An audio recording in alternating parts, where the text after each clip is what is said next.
My name is Dr. 𝐏𝐬𝐲𝐝 𝐷𝑒𝑒𝑚. I'm a consultant forensic psychiatrist. I assess mentally disordered offenders for a living so that you don't have to.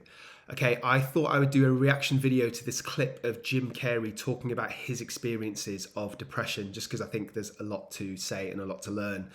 I'll get straight into the clip just very briefly. My kind of perspective and my angle, I guess, is that as a psychiatrist, I've treated and helped people deal with depression, hundreds, possibly even thousands of patients. But let's see what Jim has to say. People think that I'm kind of going through something. They go like, well, it's a reaction to depression. He's dealt with depression his whole life. There's no hint of depression in my life whatsoever. Depression only happens when you don't accept what is and when you're playing a character in life. So when I tried to go back and play Jim Carrey, I got depressed, and now I don't try to do that anymore. Depression. Okay, so right off the bat, I thought I might have got this wrong, but I thought Jim Carrey has quite openly talked about his struggles with depression before. So when he's saying there's no hint of depression in his life now, I don't know if he means, sorry, when he says there's no hint of depression in my life, I don't know whether he's saying that it's not depression, it's something else, which maybe he's about to get into, or whether he's recovered. But either way, the thing that I wanted to pick up on was that he said that it's because he's been playing a character in his life. I think depression is a bit more complicated than that. So just to be crystal clear, I'm not in any way saying that I'm disagreeing with Jim Carrey, that he's wrong. I'm just saying that I think there's more than one perspective, and I think he's taken one very specific context. So I'll explain myself. I think it's kind of accepted that there's quite a few different either causes or contributory factors for depression. Just to reel them off quickly in case you want to educate yourself, there's the biological stuff, so that's genetics. Depression tends to run in families. There's hormonal imbalances, everything from like puberty to the menopause. There's brain chemicals, so that's things like serotonin levels, dopamine levels. So all of those things can cause depression, but that's not what Jim Carrey's talking about. I think he's talking more about the psychological stuff. So psychological causes can be your negative self-perception. So if you're highly critical of yourself, if you lack self-confidence, then you're going to have negative beliefs, and that's going to perpetuate your depression. In terms of earlier life experiences, there's stuff like going through trauma. It's quite well accepted. Current life stresses, so something bad is going on in your life now, whether it's, I don't know, financial problems, divorce. These are very, very common things that I would see in my patient group.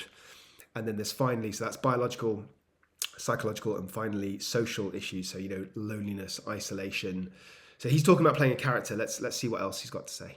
Is your body saying, "F you, I don't want to be this character anymore. This avatar that you've created in the world is too much for me." You should think of the word as deep rest. Your body needs to be depressed.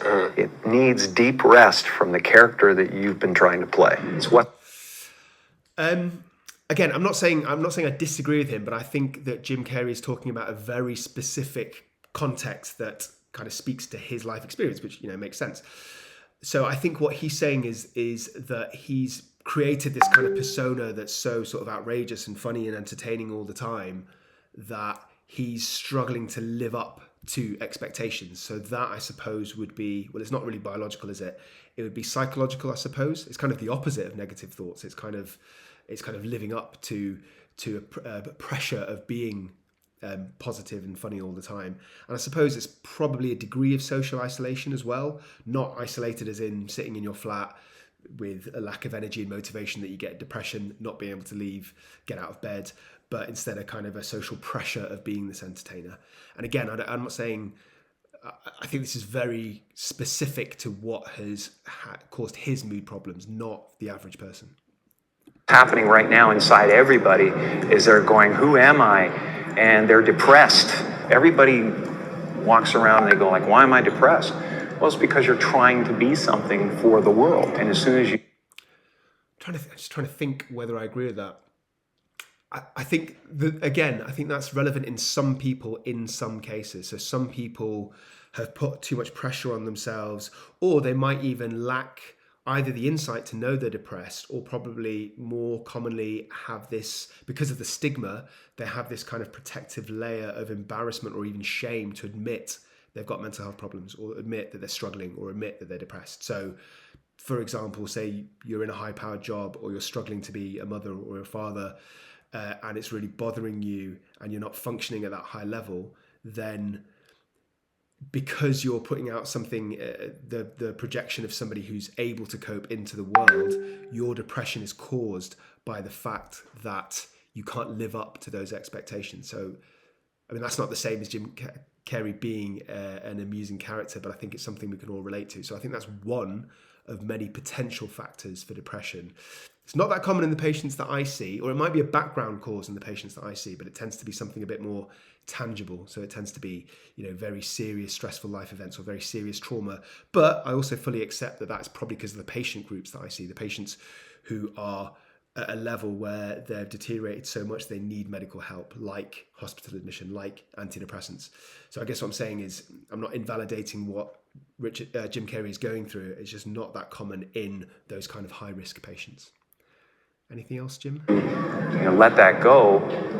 Better things happen. A lot of people think that Yeah, I would agree with that. So if the cause or the contributory factor is the pressure that you're putting on yourself, if you're willing to accept help, willing to accept that you're ill, and willing to accept that maybe you're not as coping as well or as strong as this image that you're putting out, then absolutely that's one of the first steps of admitting that you've got a problem and seeking help. So those are overall thoughts. Let me know if I have interpreted what Jim Carrey said correctly in your opinion, or did I miss something? Let me know in the section.